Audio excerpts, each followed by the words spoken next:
You want to open some, Doc? Yeah, sure. It's amazing how they just keep coming. This must be the third one from Jimmy Rodriguez. Uh-huh.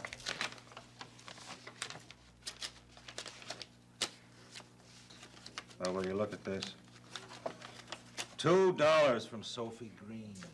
Now, why did she do that? She needs all the money she's got. Because she wanted to help and she couldn't think of anything else to do. Well, can't we give it back to her? No, there's no way. You'd only hurt her feelings. We'll put it in the campaign fund. All right.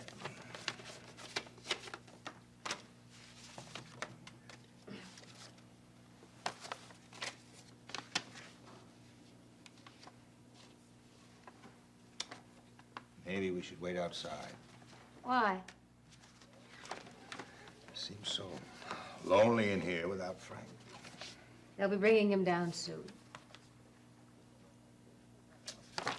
They've had him up there an awful long time. No, they haven't, Doc. Oh, I wish you wouldn't worry. Doc said there's nothing to the procedure. It's just a matter of removing the tube from his throat. No, I know. And I'm not worried. He's come this far, he's gonna come all the way. You bet he is. And they wouldn't be taking out that tube if the pneumonia weren't under control. Hi, folks. Hi, Bob. I just talked to Miss Gonzalez. They're bringing Frank down for surgery. Oh, hey, did everything go all right? Well, she didn't say. They don't expect any problem, do they? Oh, no, of course not. Where's Dee? I thought she was here. She's waiting at home with Mother. She's still mad at me? Well, it's a little hard to tell. She hasn't been saying much. Why should she be mad at you? Well, yesterday she wanted a few minutes alone with Frank, and Bob cut into her time. And then Dr. Coleridge came in and threw us all out. It looks like I got here just in time to defend myself. And how did it go? No complications at all, Johnny. Move back just a little. He's coming in. It was just a routine procedure, and he tolerated it fine. Oh, thank God.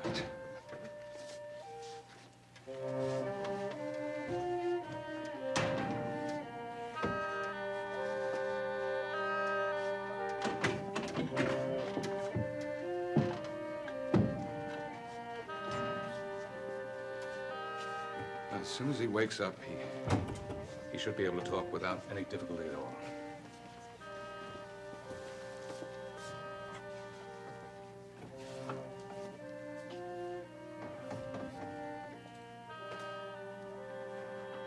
Ed.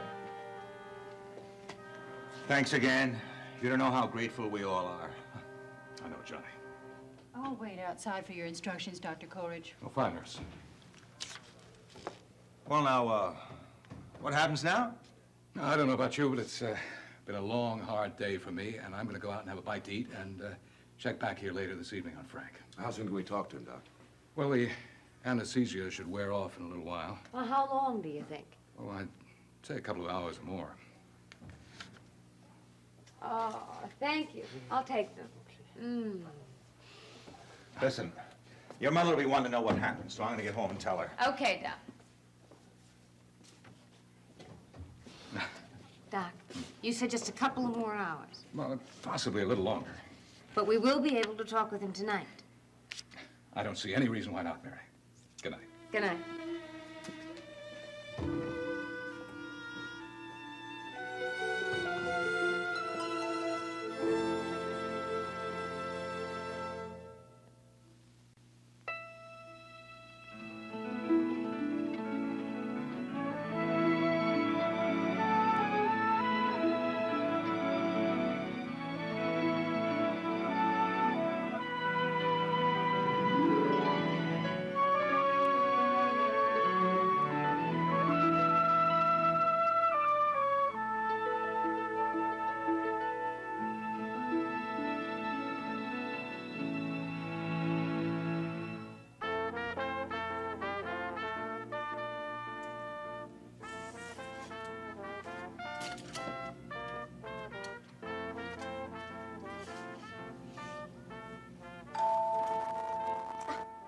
Coming!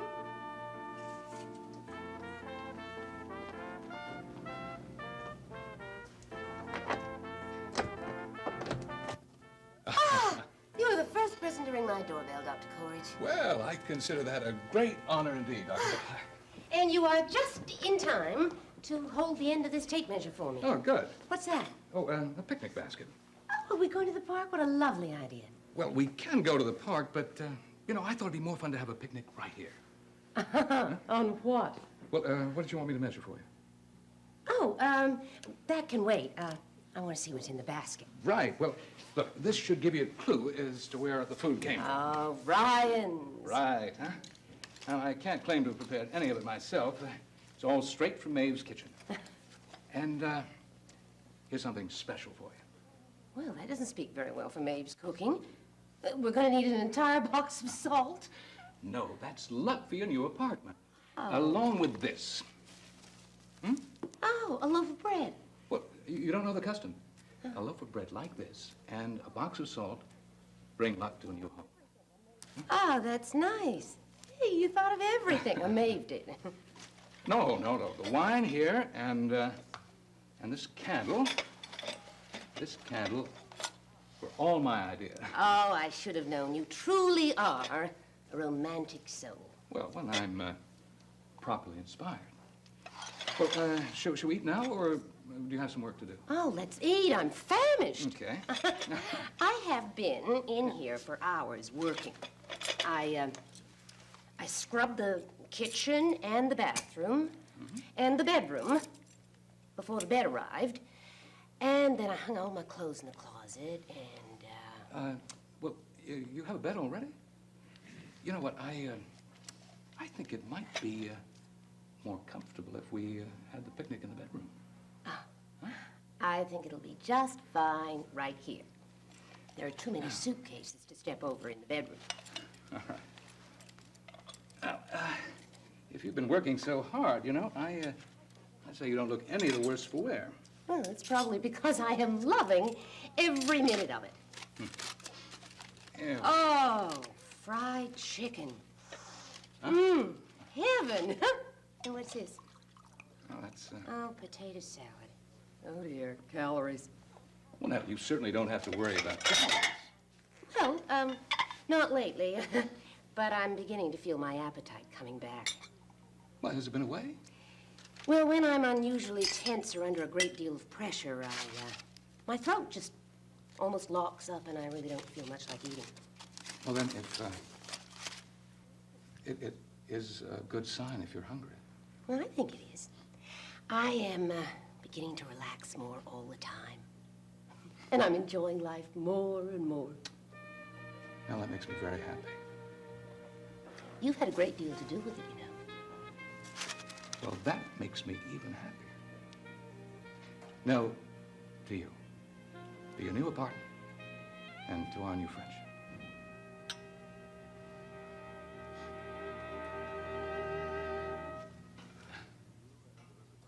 Well, congratulations, Seneca. To you and to Riverside Hospital.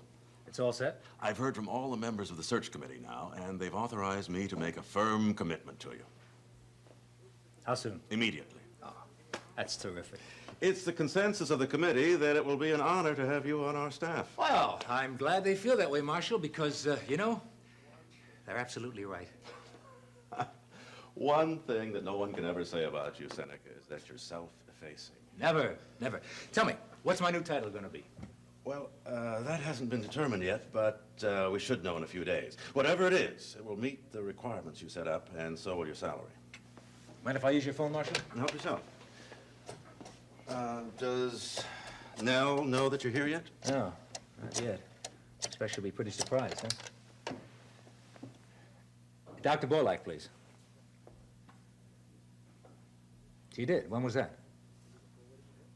Oh, I see. Did she leave a forwarding address?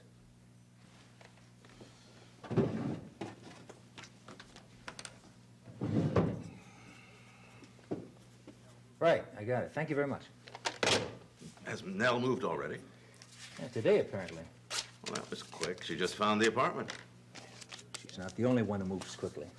No, she certainly isn't. You know something, Marshal? I'm really looking forward to telling her that we're going to be colleagues again.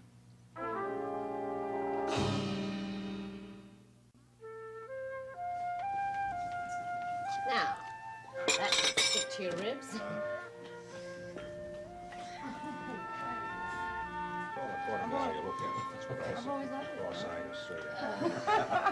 Oh, John, things just seem to be creeping by the time today. Hey, they'll call us as soon as he's awake. To hear his own voice again. Oh, to know that he hears and understands us. I just can't seem to wait for that. Well, we mustn't expect too much from him. I mean, he's bound to be a little confused. Let's not all go at him at once, okay? There are a few questions we should clear up right away, though, Johnny. About the money, you mean, huh? That's one. What questions you talking about? Mother-in-law, there's something that Bob and I haven't told you that I guess you should know about now. What haven't you told us? Well, we thought it best to keep it quiet so that whoever did it wouldn't know that we'd found out it was not an accident. Oh, darling, you all right? Oh, it slipped out of my hand. Oh, that's all right. We'll pick it up later. Come over here. I want you to hear what Mary's saying. What wasn't an accident? When Frank first regained consciousness, he said something more than I originally told you. Well, he asked for Delia, you said. Well, that's right. But a little later on, he said something else as well. Well, tell us, what was it? Just one word. Pushed. Which is the way I always figured it had to happen. See, Frank needed help to go down those stairs. I knew that. You're saying he was pushed. Well, I don't believe it. I mean, who would want Frank hurt? I don't know, Mother. I don't know either. It might have been somebody he sent up when he was on the force. Maybe somebody didn't want to see him elected. Well, that money he had on him, it might have something to do with that, you think, huh? Maybe. I don't know. See, I got to find out right away, though. So if me and Mary could just have a few minutes with him when he comes to, I'd sure appreciate it, Johnny. Oh, well, of course you can. But, you know, you're not the only ones that want to know how it happened. I mean, it'll be the first thing on all our minds, if it's true. I have to get Saint to clean this up. Excuse me. Now, you might have misunderstood him, you know. I mean, he might not even known what he was saying with his fever that high. He knew what he was saying. I'm sure of it. How could you have kept a thing like this to yourselves? It was my fault, Maeve.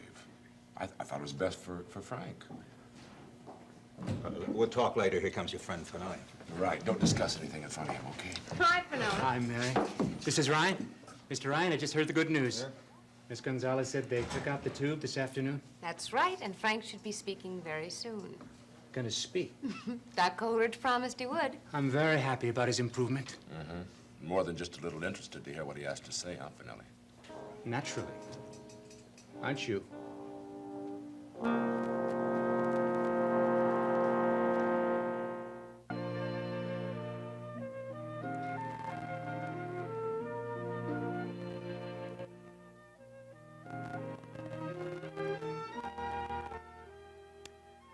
I don't think I need another stick of furniture.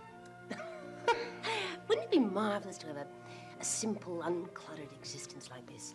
Well, this might be a little too simple for my taste. Well, I have a bed in the bedroom, yogurt in the refrigerator. What more do I need?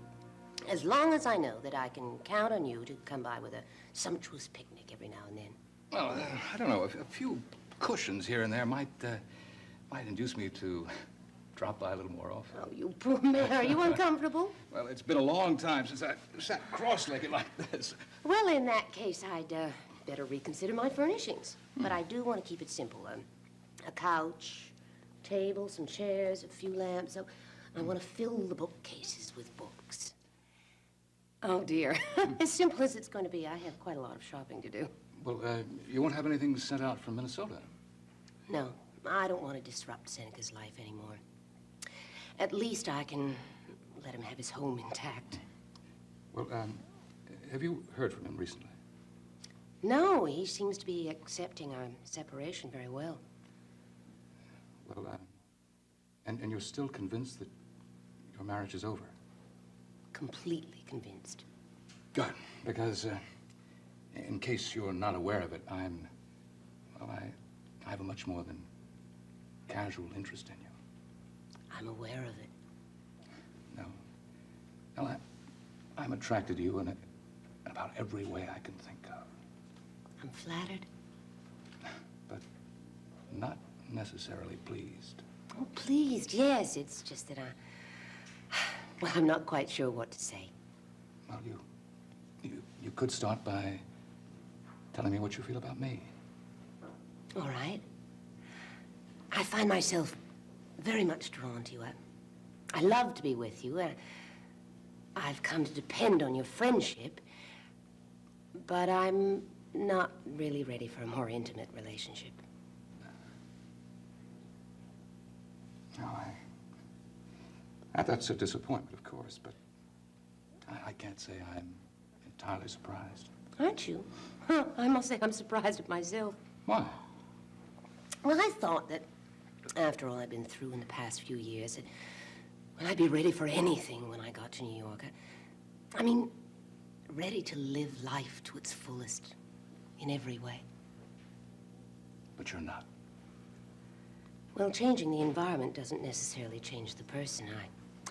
I still feel a lot of the old inhibitions operating. No, it's still possible that you feel married. Well, on paper I am, of course, but, well, I have no commitment to Seneca anymore. I'm not obliged to be faithful to him in any way. But you do have a commitment to your own feelings, and you don't want to be pushed into a relationship that you're not ready for. You are very understanding.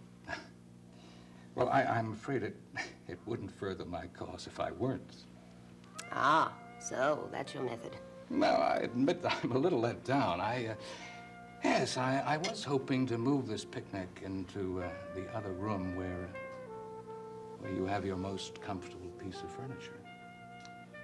Now that I do understand your feelings, and no, I'm quite willing to accept any kind of relationship you want. But truly, the only thing I really want is that we should see each other as often as possible and share things that I like and get to know you as well as I can. Well, I don't really think I could ask for anything more than that, could I? Well, you know, I do have one request. What's that? Well, the request is that you get at least 2 comfortable chairs here as quickly as you can. Well, I will order them tomorrow.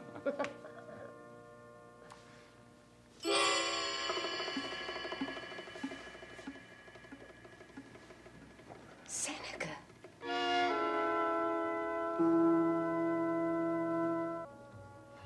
Mary, I don't think Finelli should go over to the hospital with us. Why not? We don't know what Frank is going to say. It may not be anything we want in the paper. He won't print anything we ask him not to, Now, how can you be so sure then? because I trust him. Come on.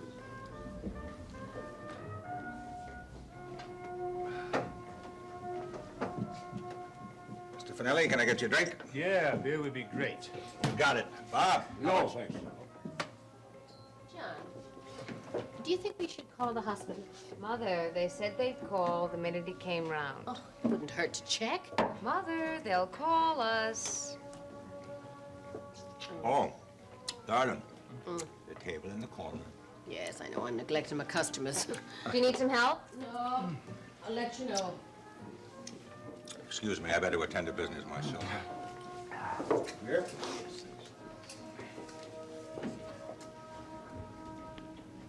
You hard up for stories these days, Finelli? Not at all. Why do you ask? Well, you spend all your time hanging around here. You must have trouble finding something to write about, huh? You see anything in my column about Frank? No. I figure you're saving it for the feature series, huh? Well, if he should manage to continue his candidacy, I don't see why you'd object to some publicity.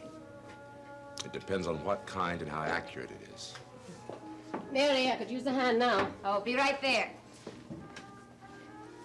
Don't break up the place while I'm gone. Gets too rough, we'll take it outside. Listen, Reed, get off my back.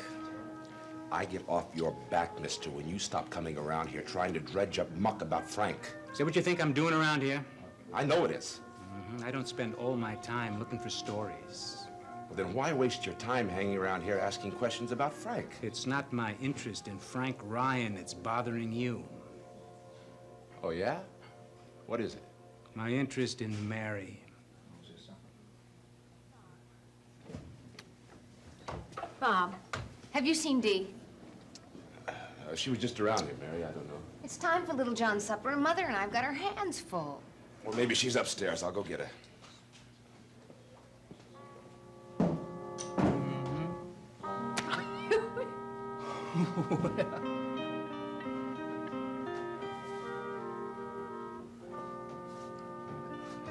Hello, Mrs. Ryan. Hello. It's all right that I'm here, isn't it? Well, I don't see why not. Do you think Frank's going to wake up soon? Well, it's hard to say, but I should think the anesthesia would be starting to wear off. I'll just sit and wait, if you don't mind. No, not at all. As a matter of fact, if you're going to be here for a moment, I'd like to go out to the nurse's station. Oh, of course. Go ahead. I had put in for a schedule change tomorrow, and I want to see if they were able to arrange it. Well, I'll be here. Well, Take your thank you. time. Thank you.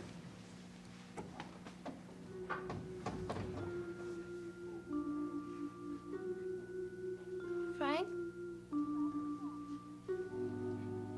Frank, wake up. Frank, please listen to me. Please wake up.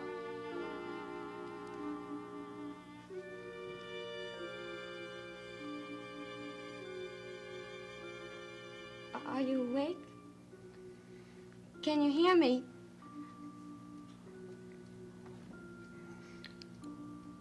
Hello. Dearly.